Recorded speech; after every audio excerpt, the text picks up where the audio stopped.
Ladies and gentlemen, this is Mampolo from Mampolo's Corner. Renew your mindset. Guys, the Bible says, whatever a man soweth, that he shall reap. If you sow good, you will reap good.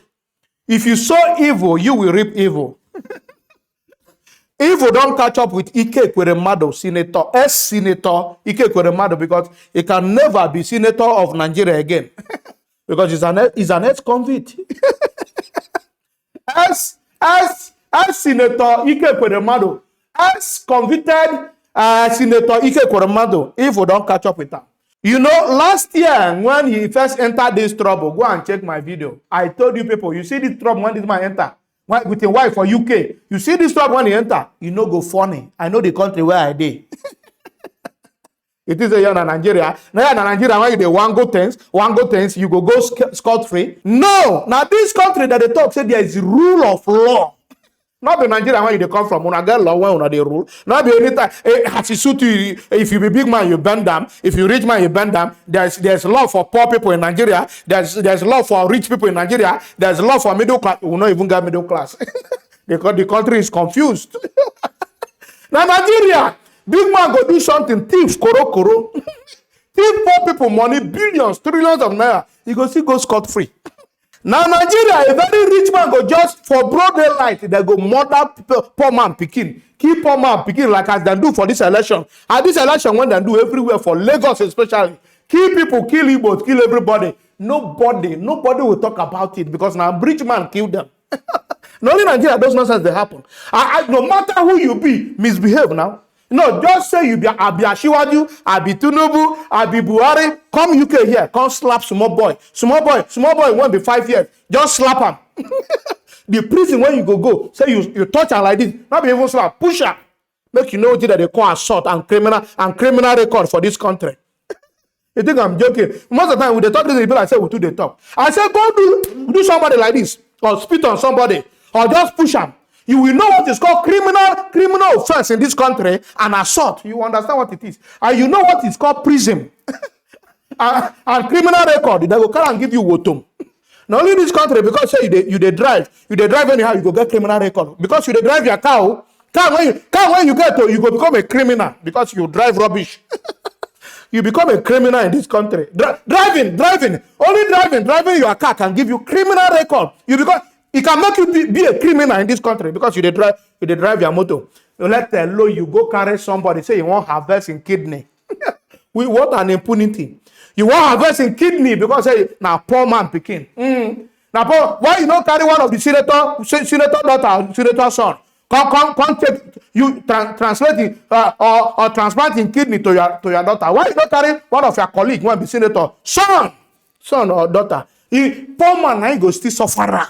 Of last. Now only that daughter you born, you don't born any other picking. So that your daughter no get siblings. Why you don't carry one of the siblings' kidney or whatever organs when you have it? Why you don't carry one of her siblings or one of your daughters or your other sons' kidney? May you translate them to his sister. Why you don't carry one of the kidneys? No, you know carry them. Now poor man head you go still land. You see one poor man went down that bridge for Lagos or for village or went there for Gota because say no seafood because you say they're vulnerable. You give them some more money. You carry them come abroad, maybe you harvest in kidney. Now God don't catch you. I don't tell you that time. Say God, I just leave your case, made them finish. But I know say if na prison you they go, you with your wife. Now not UK, you they joke with this country. And they see some people when they perpetrate criminality. You say you want to do this thing. Do you have asa? Do you have this? Can you collect money? Can you pick? If you do that nonsense for this country, you are picking, you are collecting, you have asa, you don't have asa. It's a matter of small time. They are going to catch you. And they warn you. This country, you see the law one day this country, and the security system and surveillance one day for UK. I don't know whether it's any other place in the world. I'm telling you, the security one day this country, they buy, they rugged. I'm not joking. Here not be where you they joke, where you they misbehave. If you believe that for Nigeria, when they do puka, I be senator, I be vice president, senior president. If you reach here, you go humble. Everybody they equal in this country. Now here, the right language of every man is equal before the law. Now this country, they not be Nigeria. Nigeria, everybody is not equal. There are different laws for different hierarchy of people, different classes of people. There are different laws. You see, for this UK, I can tell you comfortably, the Prime Minister, all the MPs and picking when they're born today, now the same right they get. You can't misbehave because say you be Prime Minister. You come here. Now small picking of 5 years, you come for street, lash you down, talk to you down. And you know, the worst thing is you know if you do anything. Now you go to beg and say, please, I'm sorry, because you are a public person, because you're a public servant, because you're a government official. Now you go to even beg. You see this country, when you see a military man for road, if you even challenge and I go to tell you, I'm sorry. The same thing to police. Then go to beg you. Say, no, I didn't mean to trample on your right. Because they don't want you to feel that they are using their power to intimidate you. But in Africa, it's opposite. They will even intimidate you, beat you, slap you, use their security people around you, not slap nonsense out of you. Now, Ike Ekweremadu say he won't come do for UK. Now, devil can't catch him. I don't know whether the devil catch have been a god. I don't know, but one of them catch them. Now Ike Ekweremadu is an ex-convict. They don't convict him. He's now an ex-convict. For those who never see the video, all right now, watch video. Former Deputy Senate President Ike Ekweremadu and his wife Beatrice have both been convicted of organ trafficking in the United Kingdom. Ekweremadu, a former Nigerian Deputy Senate President, with his wife, alongside their doctor, Obinna Obeta, were found guilty of violating the Modern Slavery Act. The trio were found guilty after a 6-week trial of facilitating the travel of a young man to Britain with a view to exploiting him. The Metropolitan Police had in June 2022 remanded in custody and arraigned Beatrice and Ike Ekweremadu at the Oxbridge Magistrates Court. Meanwhile, the Judge Justice Jeremy Johnson will pass a sentence at a later date. Our Rice correspondent Lakbe Olarionye has a background. It's been a long 6 weeks for the family. That is, of course, Mr. Ike Ekweremadu, his wife Beatrice, and this third person, what the British courts are describing as a medical middleman who essentially facilitated this organ trafficking, the facilitation of a young boy from Nigeria to the UK for his organ to be harvested. He is Dr. Obinna Obeta and is said to be a family friend to the Ekweremadus. Of course, the fourth person that was on trial was also daughter Sonia Ekweremadu, 25-year-old promising student who is at the center of this case. She, of course, was cleared of all charges, but the other three, who are being described as a trio, have all been charged with organ trafficking. Like you rightly pointed out there, the first defendants ever to be found guilty under the UK's Modern Day Slavery Act. Now, if we cast our mind back to last year, sometime in May, June, the former Deputy Senate President was accosted at London Heathrow, where he was accused of facilitating the movement of one person, this young man who can't be named for legal reasons, to the UK for his organ to be harvested for his dying daughter. Of course, his wife was said to be an accomplice, and they were both arraigned at the time. Since then, his wife Beatrice has been on bail, and of course, Mr. Ike Ekweremadu stayed in detention. Now, it's been a very tumultuous case for the family, considering the technicalities of it. Modern Day Slavery Act is a very recent act in the UK, and of course, this is why they're the first people to be detained. Based on legal kind of history and legal acts in the UK, anything to do with Modern Day Slavery Act or human trafficking per se can face anything up to 14 years imprisonment.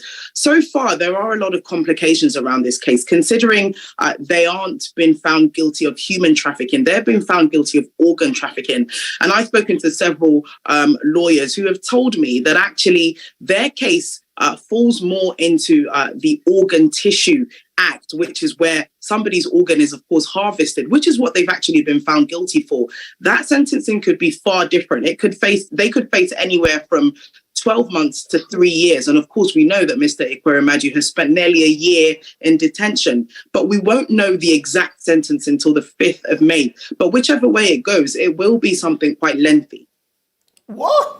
Wow. Well, our eyes analyst Frank Tietie now joins us to take a look at some of these issues. First of all, I have to establish this is quite strange to many Nigerians. Modern Slavery Act? I think is a better place for us to start off. Yeah. Well, it's not that strange because we have certain laws in Nigeria. Whether it's the Violence Against Persons Prohibition Act of 2015 and then the the NAPTIP Act of 2015 as amended. These laws also criminalized all forms of trafficking for whatever purpose, in this case especially for the purpose of exploiting an individual in terms of taking organs for whatever reason, whether for transplant or for sale. So these are the same standards we have in Nigeria.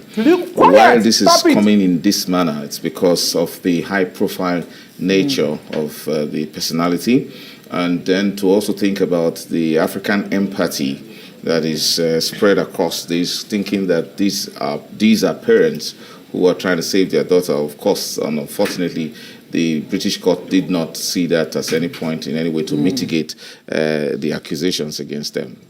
Yeah, and the young man in question actually claims that he did not know why he was taken to Britain in the first place. Let's talk about the technicalities that may have contributed to this judgment. Well, Ekweremadu is just a victim of a somewhat nearly poor legal advice and a refusal of his home country, Nigeria, to offer him any serious assistance. Why the refusal? If you look at the provisions of the Modern Slavery Act, particularly Section 2, which is instructive to his conviction, it's crafted in such a manner that no one and nobody, anybody who has been accused of being part of a human trafficking for the purpose of exploitation of organs can hardly escape. And now, if the lawyers realize that so quickly, they ought to have gone into certain arrangements that would have mitigated the kind of possible punishment Ekweremadu will face.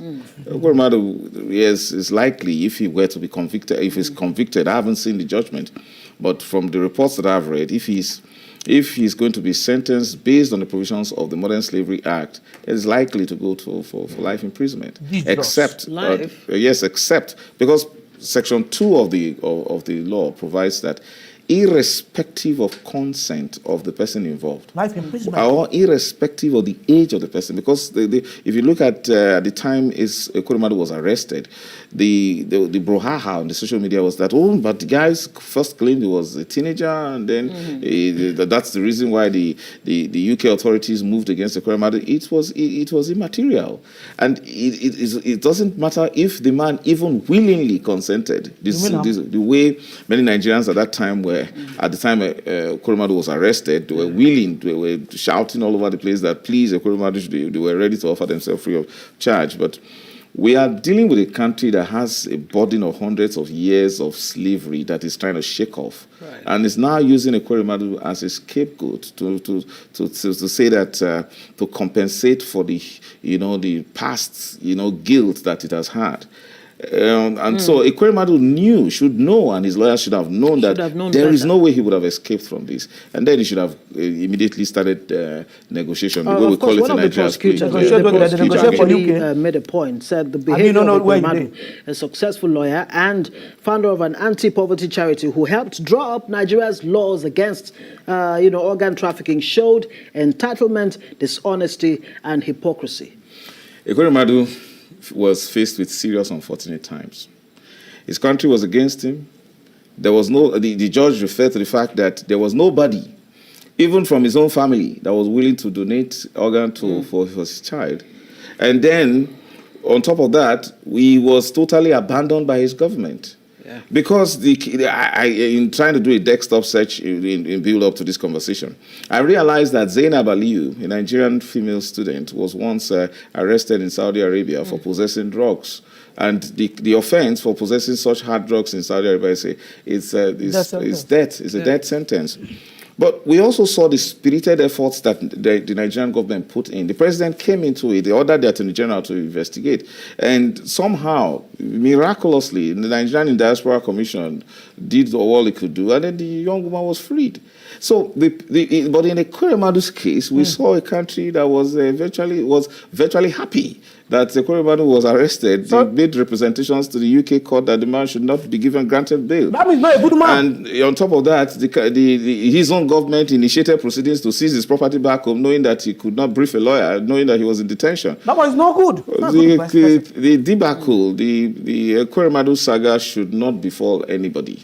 A situation where he was at the top of his career, only for things to move against him. And again, he was forgetting that even though he put up a very lame defense, which ought not to be, I maintain with all humility that his lawyers ought to have seen this coming, that it probably was, we discussed whether he was led on. He wasn't led on, because the letters he wrote prior to facilitating the journey of this young man to the United Kingdom were leaked. So intelligence had it, they were preparing, they were waiting for him.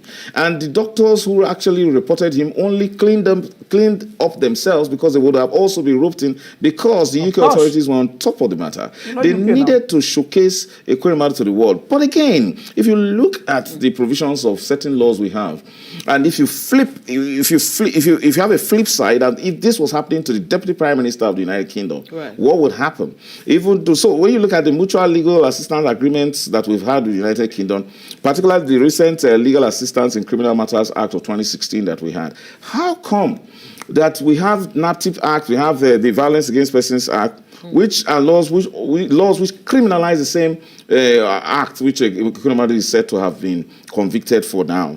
One would have thought that the Senate president, Ekweremadu was a seventh senator, and a Nigerian, let us forget about whether he was a seventh senator, they ought to have requested, because the British authorities, I know them, would not allow a deputy British Prime Minister to be tried for such an offense if it ever happened. They will put pressure on the Attorney General. They will say they will wish that the British national be tried in British court and then be punished in British prisons. Why didn't it happen in our case? We have a culture of abandoning our own. If it happened under the all for one and one for all Senate of David Mark, he would do everything possible to ensure that there was pressure on the authorities. Unfortunately, it's happening to an Ekweremadu who is not popular and who is not well liked, even by his own people and his country. There's a matter of law. We must also appreciate the fact that someone has flouted the laws of another country, and whether we like it or not, well, justice has been served in this case. If he's going to appeal, that's the next question. Are they appeal to this particular section of this act in the UK? Certainly, the appeal process will be activated if the lawyers consider it necessary. But again, the pronouncement of the court, it takes immediate effect. So he proceeds immediately to prison, and without. But you see, interestingly, it doesn't give the option of fine. There would have been an option of fine if the procedure adopted initially was negotiated. If it was just a summary trial procedure, whereby if he had pleaded guilty and said there were certain mistakes, there were certain misunderstanding, he didn't know what was involved. But for his lawyers to put up a show of defense, to now waste. Take the public time and waste public resources for weeks, and then to come up with an indictable conviction, it's going to be very difficult for Ekweremadu. Just like you said, maybe he's being scapegoated, if there's any such word. I mean, it's the first verdict of its kind under the Modern Slavery Act. Thank you very much. Thank you, guys. When I don't see the video, I don't watch it. For the man, the analyst, when they talk, say Nigerian government would have done something. Nigerian government don't deal with it itself, finish. You get government. And they ask you get government. They talk, say, Ekweremadu is fall victim and not fall victim, and in country abandon them. Even in brothers abandon, his sisters abandon them, and in brethren abandon them. Why they abandon them? That's the question. If you are too good for in that country when you there, why everybody, when you mention, abandon you? It means there's something wrong with you. If something happened to a man, everybody run away. Nobody, someone courage come for you. There's something wrong with you. You know that people don't love you. Nobody love you. You see? So all the senator when they do, all the senate deputy when they do. So nobody love them among the senators. Nobody love him for his constituency. Nobody love him from any good state when they come from. Nobody love him from his family. Don't you know there's something wrong with you? Well, from the little thing I gather from this man, they say this man know only about himself. Only about himself and his family. Even from the village when they come from, nothing to show for. Nothing to show for. Say he has been a Senate person for how many years? If he finish his tenure, he go the next tenure. If he finish his tenure, he go. Now he for still win now as they do election. Now he for still win. He don't use Senate House to be in life career, in life. He don't become a life property. Senate House. Every year he did that. Now side this small when I begin to hear Ike Ekweremadu. Now he hold Enugu political power. Now they hold them there. No, but no any other person they go for power apart from them. So why he be say Enugu people no come fight for him? Him brothers no come fight for him. And nobody within in Kisme, within the family agree say they go donate organ for him. Now what you tell? You don't even tell them. Say in daughter they sick. You don't even tell anybody. Now rich man from Nigeria go to tell you say in daughter they sick. that guy your time. No, that's because they know how to do their way. They know how to wangle their way. They know how to do shortcut and use poor people, poor children as an scapegoat. Go renew their own life. Not what that they do. What they want go to beg poor man for kidney. They never beg. They know how to buy it. So now that buy when they want buy that shortcut, that backyard work when they want do, now you land up for trouble. So now you there. I'm not the happy say you dey trouble. I'm not the happy say anybody enter trouble. But whatever a man soweth, that is shall reap. I don't want to talk too much. Guys, if you love what I'm doing, don't forget to subscribe to my YouTube channel. Follow me on Facebook and Instagram and Twitter, even on TikTok. All I'm political. I love you guys. Peace out.